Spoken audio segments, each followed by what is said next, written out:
Hello, my name is Dr Felicity Lillingston. I'm a board-certified integrated medical doctor. Many of you know me as Fizzy. I am interested in healing-orientated medicine that takes into account the whole person, including all aspects of lifestyle. This incorporates an open-mindedness when determining the most effective modality needed to get the patient well. As such, I emphasize the therapeutic relationship between practitioner and patient.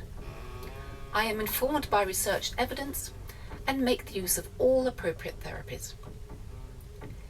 These are unprecedented and uncertain times as we deal with a new and unknown enemy, COVID-19.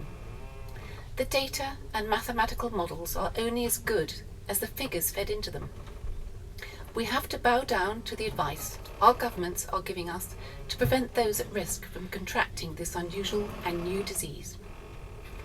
Being in optimal health is your best chance of either avoiding this virus or at least reducing the symptoms, should you get it, which is a distinct possibility. The immune system has two types of immunity. The innate immune system is our first response, which is made up of barriers to keep germs out or limit their spread. It's our defense. This system needs good nutrition to work at its best. If we're looking at a war, for example, the priority would be our defenses. So spending money here is a good policy with any invader. We need to do the same with our bodies. The other immune system is the learnt one. Our T cells have been taught to respond if we've had an illness so that we may gain immunity to it.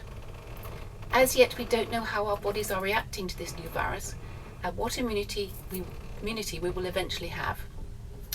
There are three things we need to consider with this new virus: a poor immune system, a high loading dose of the virus, and not having a weapon to destroy it once it gets hold. The real problem with this new virus, COVID-19, is that it is able to replicate quickly if allowed to, especially in those with a compromised immune system.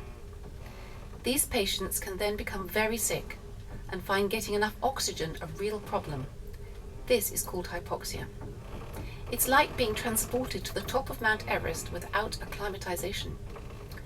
People are therefore dying of oxygen starvation. There seems to be a clear link to the impact of having coexisting health conditions like high blood pressure, heart disease, obesity, and diabetes on COVID-19 outcomes. These have been found to be linked to poorer clinical outcomes, such as admission to an intensive care unit, a need for invasive treatment, including ventilation, and sadly, in some cases, death from hypoxia and multiple organ failure. Interestingly enough, men seem marginally more prone than women. It's a known fact that men don't mount such a good immune response as women. This is why, if you want to stay healthy in this pandemic, use this time to build your resistance. One of the best strategies is to improve your immune system, and if you have underlying chronic conditions, then it is important to get these under control.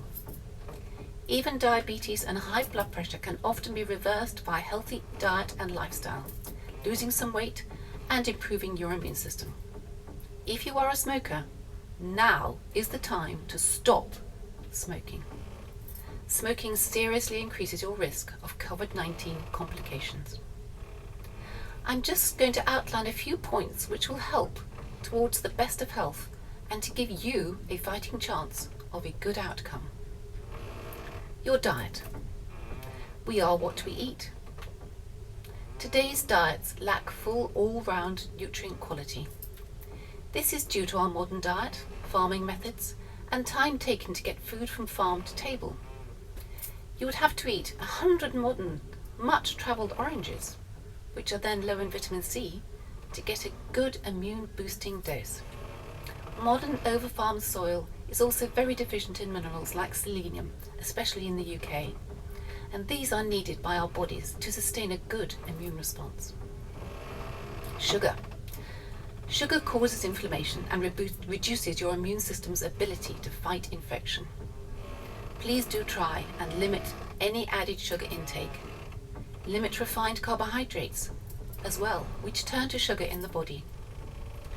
Replace these with higher amounts of high quality foods like a wide range of organic vegetables and fruit, organic pasteurized eggs and grass-fed meat and raw dairy. Include healthy fats like olives, avocados, coconut oil, fats including animal-based omega fats, and sustainably caught fish. Processed foods. Avoid all processed foods where possible, including processed meats, which again can reduce your immune system's potential. Exercise. Exercise increases the movement of lymph, which is an important part of your immune system. Get regular exercise each week and increase physical movements throughout your waking hours, with a goal of sitting down for less than 3 hours a day. So if you can, do lots of walking and exercise, even if you're housebound. Sleep. Sleep is important to recharge that immune system. Most need around 7 to 8 hours of sleep per night. Research has shown sleep deprivation can have a significant bearing on your immune system. Vitamin D. Vitamin D is known to dampen down inflammation. Those diagnosed with COVID-19 have been found, some of them, to be very deficient in vitamin D. Getting this ideally through sensible sun exposure is the best way of obtaining your vitamin D. If, however, you are living in the northern hemisphere, then you will need oral vitamin D supplements. It's a good idea to increase your intake of magnesium and vitamin K2 as well, as these nutrients work together to improve bioavailability. A dose I would recommend is 2000 IUs a day. Gut health. Your gut is now being recognized as playing a very important part in our immune system. So regularly eat fermented foods and yogurts, and take a high quality probiotic supplement, especially if you've recently had antibiotics. Stress. Your immune system will be compromised if you are stressed. Stress management should be a regular part of your immune support, especially if you have high blood pressure, and then this will help with reducing your blood pressure. Hypertension often has an emotional component to it, especially if you are chronically stressed or over-anxious. Meditation has been proven to lower stress levels and blood pressure. Vitamin C. Vitamin C contributes to immune defense by supporting various cellular functions of both the innate and the adaptive, learnt immune system. There are so many studies showing the benefits of vitamin C, I cannot begin to reference them all. Needless to say, it is now being used to great effect to support the immune function and to fight disease. Please go to my website for references regarding this. So to daily support your immune system, I would recommend you take 3 grams throughout the day, 1 gram every 2 hours till your bowels are tolerant. For example, you have a loose stool. You cannot overdose on vitamin C, so sip it throughout the day for optimal benefit. If, however, you do become unwell with respiratory symptoms, you can up this dose again till you are bowel tolerant, you have a loose stool. Again, you cannot overdose. You cannot get enough vitamin C from your diet. Zinc.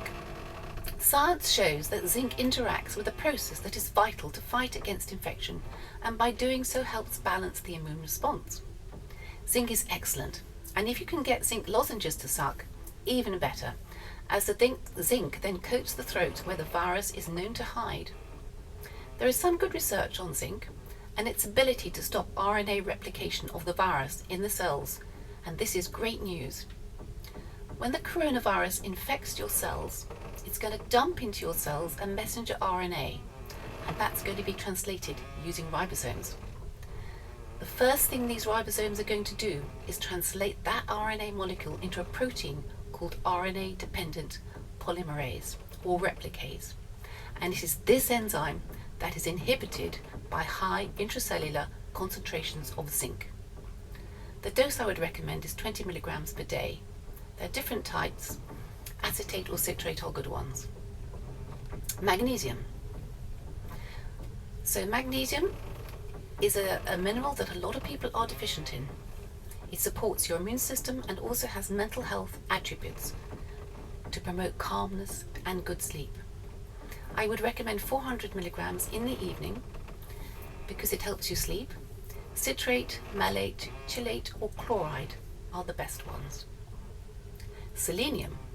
This mineral is lacking from our soils today, especially in the UK, and as a result our foods.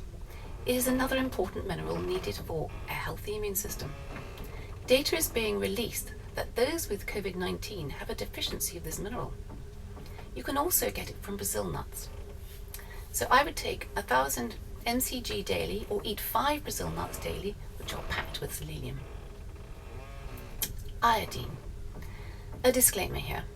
Please check you are not allergic to iodine prior to using this product. Iodine is known to contact kill all microbes. It is the only agent that is consistently active against gram-positive and gram-negative bacteria, microbacteria, spores, amoebic cysts, fungi, protozoa, yeasts, and drug-resistant bacteria such as MRSA and viruses.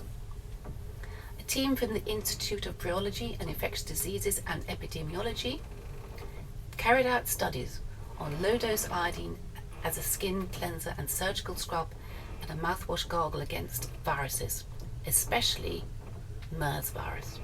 They had great success with these trials. In fact, the World Health Organization includes iodine on its list of essential medicines. Lugol's iodine solution is usually taken transdermally, which means through the skin. It's available in varying strengths. As a hand sanitizer, it can be very helpful. So if you use coconut oil, which has also been shown to contact kill COVID virus, if solid, you'll need to soften it by heating gently. Often coconut oil, when it's cold, goes hard, but when it's warmed, it becomes liquid. So to 10 parts of coconut oil, add 1 part of Lugol's iodine. Iodine comes in various strengths from 5 to 15%, but any strength will do. This mixture will make a light orange liquid paste. Keep it at room temperature. Or if you're in a colder room, you might need to keep it near a radiator. As a hand sanitizer, rub a pea-sized amount into your hands. This will contact kill the virus in a few seconds, and it will stick to your door handle or car door and kill the viruses there, so it's very useful. Gargling and inhalation can also have some benefits.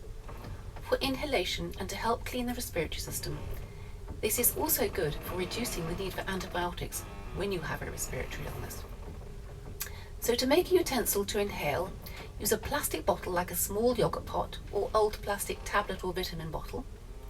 Make a few holes in the bottom, add cotton wool to the base, cover this with sea salt, and then add 1 to 4 drops of iodine to this. Lugol's is the best one, depending on your toleration. Now gently sniff this through the nose and exhale through your mouth 1 or 2 times a day to clean the airways. Don't overdo it, as it may sting the nasal passages. If you have symptoms or have been in contact with someone who may be infected with COVID-19, do this at least 3 or 4 times a day. It should last about 20 sniffs. Replace as necessary. You may expect to see some mucus or sputum when you've been sniffing iodine, as the body will be sweeping out any dead microbes, especially if you have had a respiratory tract infection. I do hope this small collection of hints will help you to have a fighting chance to improve your immune system, to challenge this new enemy. Thank you very much for listening, with your best health in mind at all times. For a copy of the transcript of this talk and for any references, please visit my website at drfizzy.com or email me on fizzylil@gmail.com with any personal issues you need help with. Thank you.